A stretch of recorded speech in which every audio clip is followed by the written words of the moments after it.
Ceux qui nous ont prêté de l'argent, ce sont ceux-là qui nous ont colonisés. Ce sont les mêmes qui géraient nos États et nos économies. Ce sont les colonisateurs qui endettaient l'Afrique auprès des bailleurs de fonds, leurs frères et cousins. Nous étions étrangers à cette dette. Nous ne pouvons donc pas la payer. On nous a présenté des montages financiers alléchants, des dossiers. Nous sommes endettés pour 50 ans, 60 ans, même plus. C'est-à-dire que l'on nous a amenés à compromettre nos peuples pendant 50 ans et plus. La dette ne peut pas être remboursée parce que, d'abord, si nous ne payons pas, nos bailleurs de fonds ne mourront pas. Par contre, si nous payons, c'est nous qui allons mourir. Ceux qui nous ont conduits à l'endettement ont joué comme dans un casino. Quand ils gagnaient, il y avait plein de débats. Maintenant qu'ils ont perdu au jeu, ils nous exigent le remboursement. Et l'on parle de crise. Non, ils ont joué, ils ont perdu. C'est la règle du jeu. La vie continue.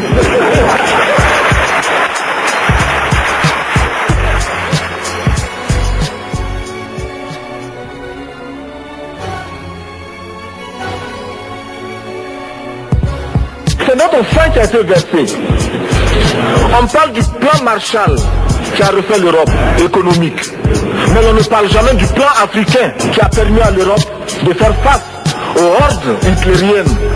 Lorsque l'instabilité était menacée, qui a sauvé l'Europe? C'est l'Afrique. On en parle très peu. On en parle si peu que nous ne pouvons pas, nous, être complices de ce silence ingrat. Si les autres ne peuvent pas chanter nos louanges, nous avons au moins le devoir de dire que nos pères furent courageux et que nos anciens combattants ont sauvé l'Europe et finalement ont permis au monde de se débarrasser du nazisme. Il y a crise aujourd'hui parce que les masses refusent que les richesses soient concentrées entre les mains de quelques individus. Il y a crise parce que quelques individus déposent dans des banques à l'étranger des sommes colossales qui suffiraient à développer l'Afrique. Il y a crise parce que les peuples partout refusent d'être dans Soweto face à Johannesburg. On nous demande aujourd'hui d'être complices de la recherche d'un équilibre. Équilibre en faveur des tenants du pouvoir financier, équilibre au détriment de nos masses populaires. Non, nous ne pouvons pas être complices. Non, nous ne pouvons pas accompagner ceux qui sucent le sang de nos peuples et qui vivent la sueur de nos peuples. Nous ne pouvons pas les accompagner dans leur démarche assassine. Les masses populaires en Europe ne sont pas opposées aux masses populaires en Afrique. Mais ceux qui veulent exploiter l'Afrique, ce sont les mêmes qui exploitent l'Europe. Nous avons un ennemi commun. Entre le riche et le pauvre, il n'y a pas la même morale. La Bible, le Coran, ne peut pas servir de la même manière celui qui exploite le peuple et celui qui est exploité. Il faudrait alors qu'il y ait deux éditions de la Bible et deux éditions du Coran.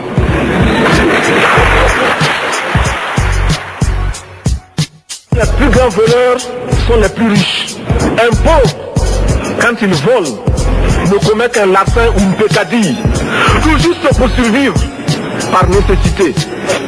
Les riches, ce sont eux qui volent le fisc, les douanes et qui exploitent le peuple. Je voudrais dire ce que chacun de nous pense et souhaite. Qui ici ne souhaite pas que la dette soit purement et simplement effacée? Celui qui ne le souhaite pas, il peut sortir, prendre son avion et aller tout de suite à la Banque mondiale payer.